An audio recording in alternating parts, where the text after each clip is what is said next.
I'm going to do a really simple breakdown of how to wire this into a camper van. So by the end of this video, you will know how to wire 230 volt, 12 volt, bring the power in from the alternator, bring the power in from shore power, and bring the power in from solar. And if you've not watched my other video, I do a full teardown of why I actually picked this unit compared to the likes of Victron, EcoFlow, and Bluetti. I'm also going to show you all the tools that you need and all the wiring that you would need to fully wire up your camper van. The first thing we need to do is to turn it round, and we'll talk through the different components. Some of the tools that you're going to need, some good wire strippers come in handy. If you can get these that will cut and the sheath off the wire for you, it'll save you a lot of time. A crimping tool, selection of wiring shoes, a 13mm socket, T20 Torx bit, and then screwdriver as well for some of your wiring. Another thing you'll need is heat shrink. That's it. I'll very quickly talk you through the different steps. The 3 different ways in which you can get power in, and then I'll cover the 2 different ways that you can get power out. So your 3 power in are your alternator, your solar, and your shore power. The 2 modes of power out are your 12 volt, and then you've got your 230 volt. Okay, so the first thing we're going to do is we're going to connect the 230 volt in. So this will be your shore power connector. When I say shore power, for those that don't know, so that's your camper van hookup. So this is a way of charging this unit from the mains. When you get your Clayton unit with your box, you'll get a black wire with a plug already on it. And on the end of that, you will see a blue Nutric connector. And all you need to do is just unscrew it. You've got the screw, you've got the clamp, and then you've got the central piece. So there's literally only 4 bits to it. It's dead simple. And in those 3 bits there, it's literally then just a live, an earth, and a neutral. So what you want to be buying for this, so that's got to come off, and I've got one on this other piece of wire. You want to be buying wire that is made for camper vans. So you want the 230 volt type wire that's made for camper vans. But if you just, I'll put a link to a few places where you can get it from. But with this one, I've got the really thick orange wire that is usually used for sort of external uses. One thing to remember is this little clamp here, in your pack, you'll get 3 different sizes for different sizes of wire. So pick one that feels about right for your wire. And then what you'll do is you'll put your wire through and then put this piece on first, put your clamp on next, and just watch how you take the other one apart, maybe take a photo or whatever. And then you connect your three wires. And then all you do is you get your clamp bit, line it up, you get your screw bit, you put that on, and then all you need to do with this is just line up the little groove with the groove on there, and then just tighten it shut, and then just go right, there's a little gap, but just go until there's no gap at all.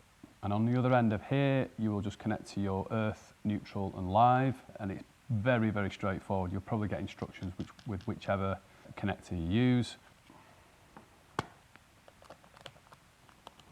And then that's it. So you've got your wire connected to your external point or your internal point. I've actually got this on the inside of my vehicle and I run the wire into it. It's people's preference. I just don't like having connections on the outside of my van. And then you've got the Nutric connector, and it's really simple to connect into the unit.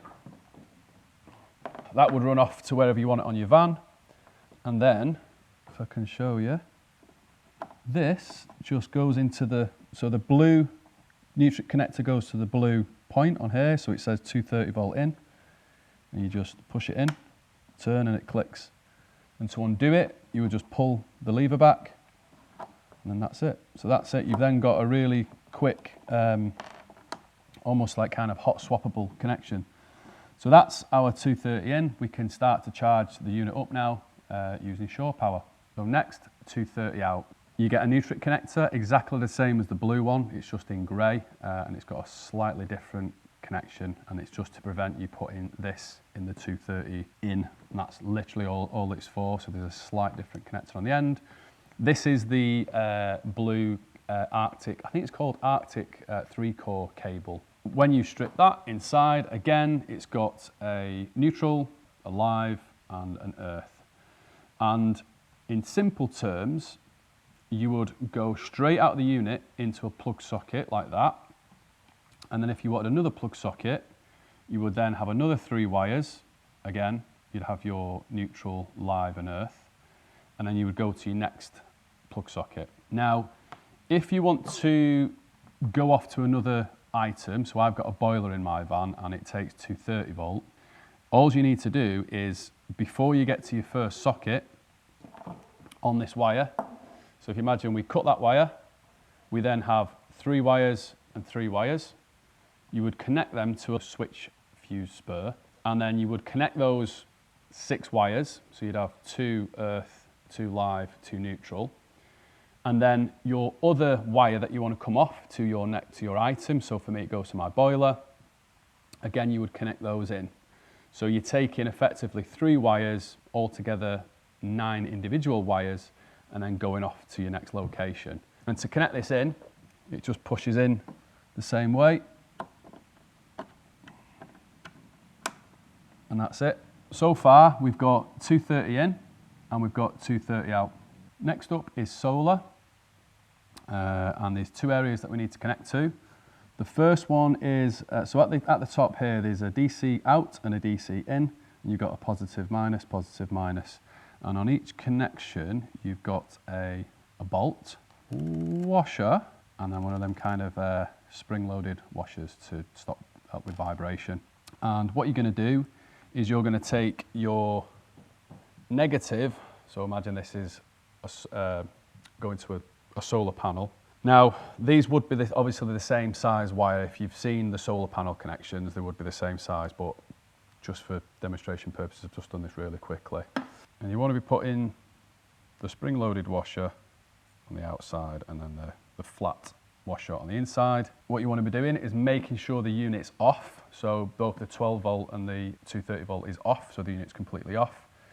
And then on the negative, on the DC in, that's where you would have your negative wire from your solar panel.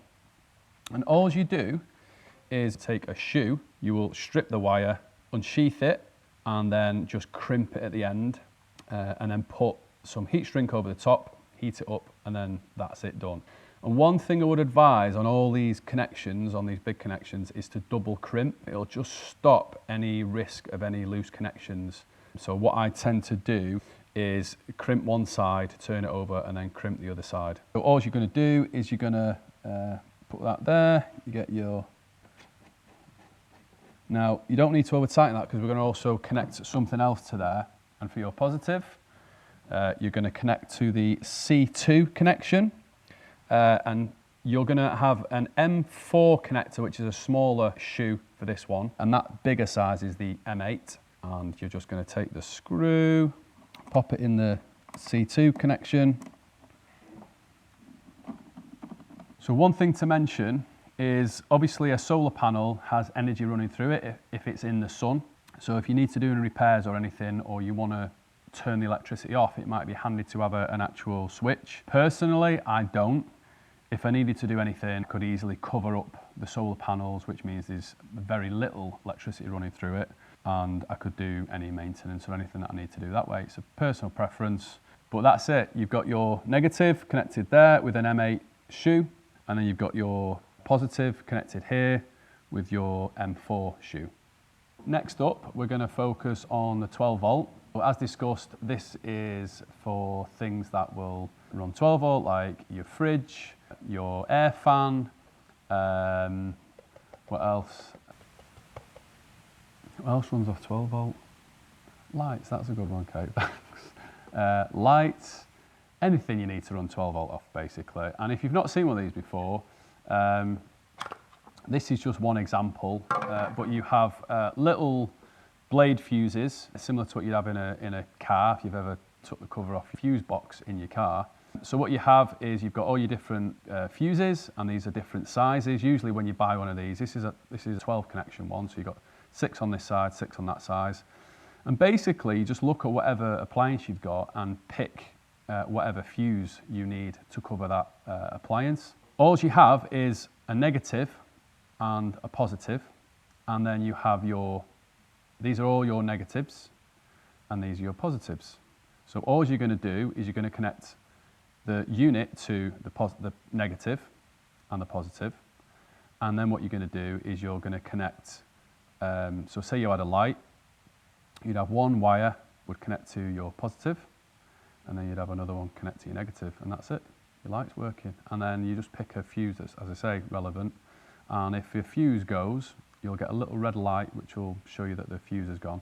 So to connect to this, you're going to have a positive. So you're going to put, again, another shoe connector. Just see whatever size this is, whichever one you buy, and then you'll have the right connection size. That'll go onto there. You'll then again have a washer.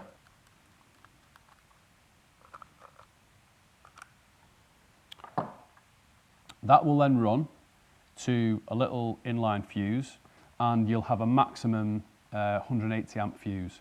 So really you want to be gauging it on how many things you've got connected, but you'd need some kind of inline fuse to protect it really. All you do, again, there's one shoe one side, another shoe on the other side as the wire comes off, with your fuse in the middle, and then that's it. You just, again, screw those down. And then that positive wire there will connect to your DC out, and that will go to your positive connection on your DC out. So on your negative connection, you've got your positive connection in there. On your negative connection, you can go direct to the negative on the DC out. What I've done is I've connected my negative to my fuse box. That would be straight connected into DC out in your negative. Or in my case, I have it connected to the common ground. So just to recap, you've got your DC out. That goes down to a fuse, maximum 180 inline fuse. Then it goes into your positive on your fuse box. And then your negative can either go straight into the DC out, or it can go to a common ground, any hole on your van with good conductivity that you can put a bolt through is good, because we're going to use that common ground again in one of the other connections. And that is it. And you will just literally run a negative and a positive wire, and then anything else that you want in your van. So next up, 12 volt in, directly from your alternator. This is one of the most important energy sources in a van, often overlooked. I think a lot of people put a lot of emphasis on solar and things like that, but your DC-DC charger is really, really important. It's the fastest way to recharge your lithium battery. This one inbuilt has a 500 watt DC-DC charger, and then with the additional supercharger, it's an additional 600 watts. So altogether, it's 1,100 watt DC-DC charging, which is really, really quick. You would have a connection to your battery, which will either be in my vehicle, for example, it's in the footwell, under the passenger seat, which is really easy to get to. If you've got a smaller van, like a Transporter, for example, you will just have to go through cabin into your actual engine bay.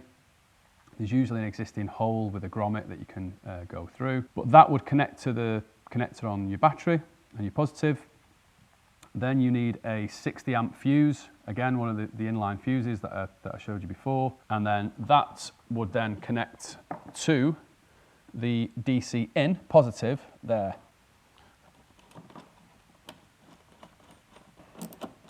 So for the negative on your battery is actually grounded to the chassis of the van itself. So all you need to do is go to the common ground.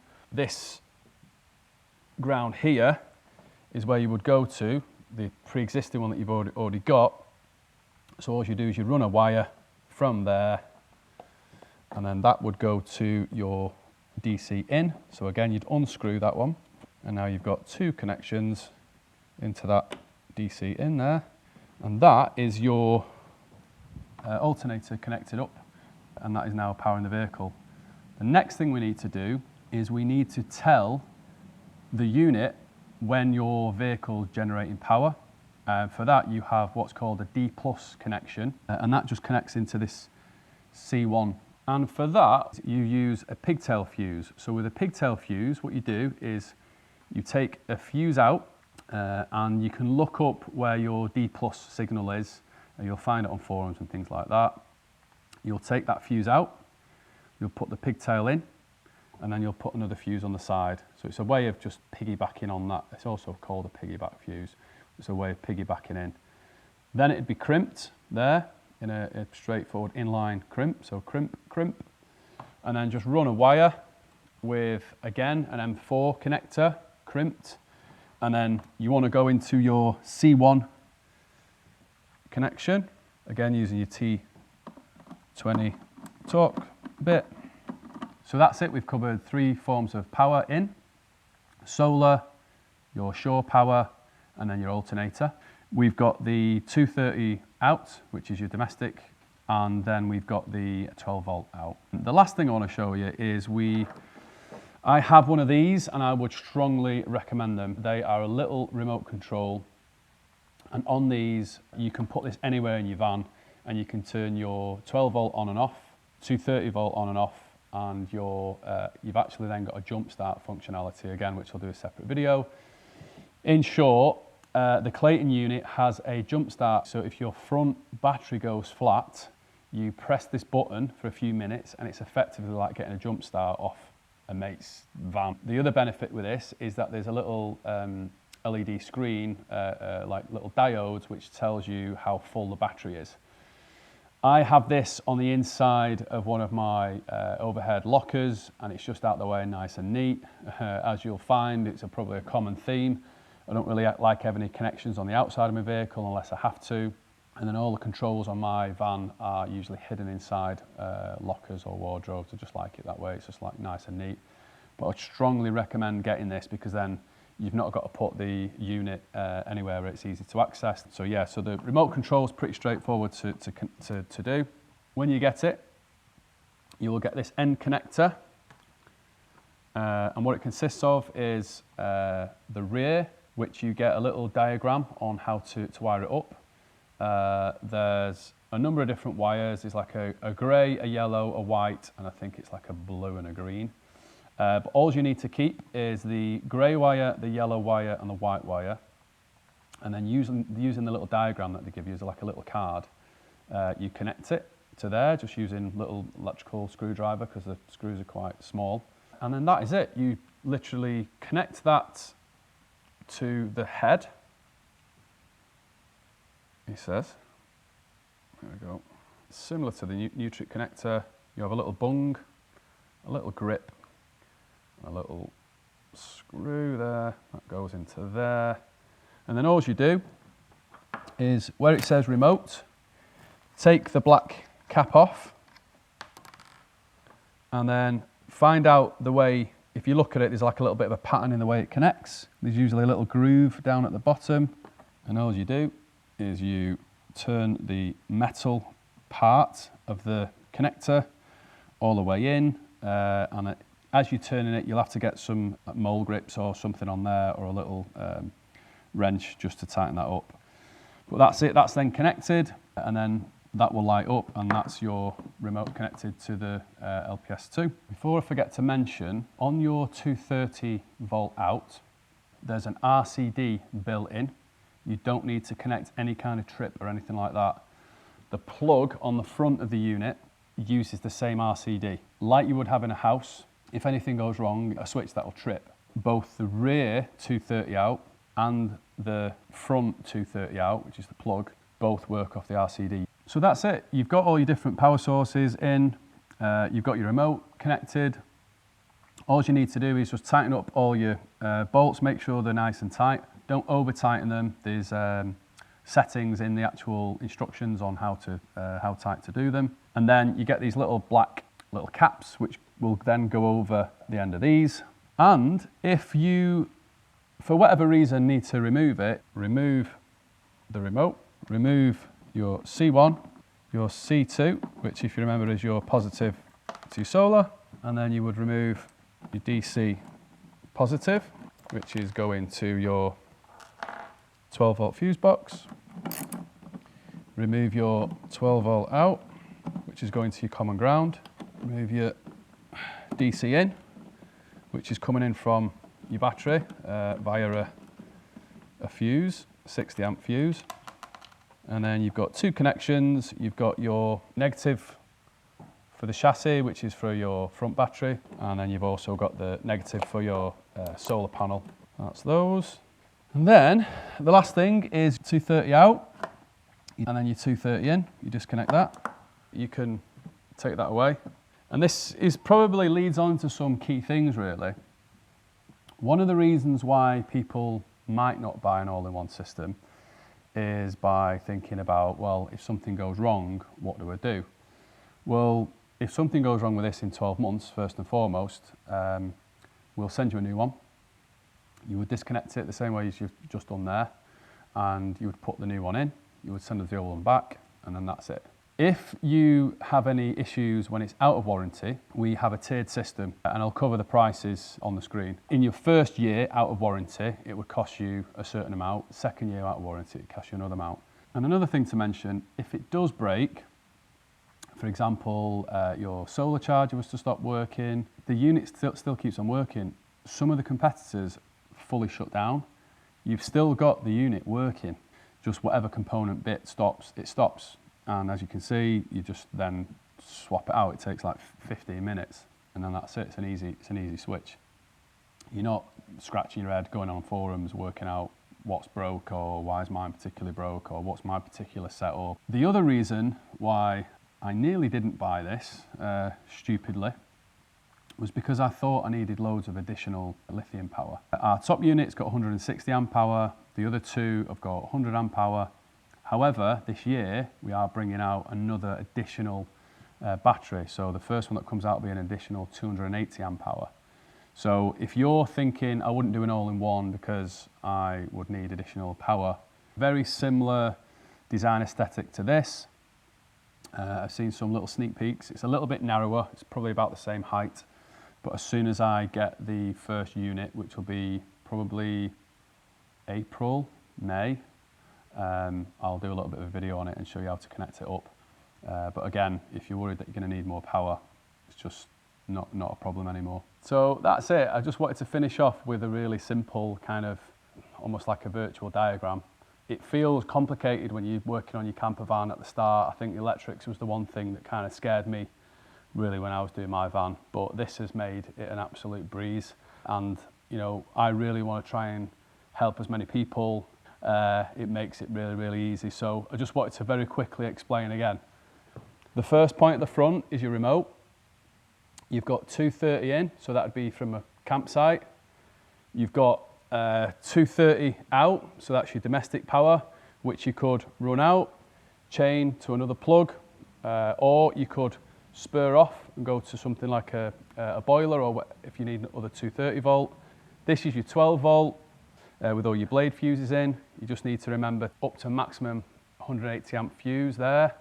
That would then go into your main common ground, which is just that bolt that's going through your van. On this side, this would go to your alternator, and you'd have a 60 amp fuse in there. That's your D+, and that tells the unit when to pull charge or not.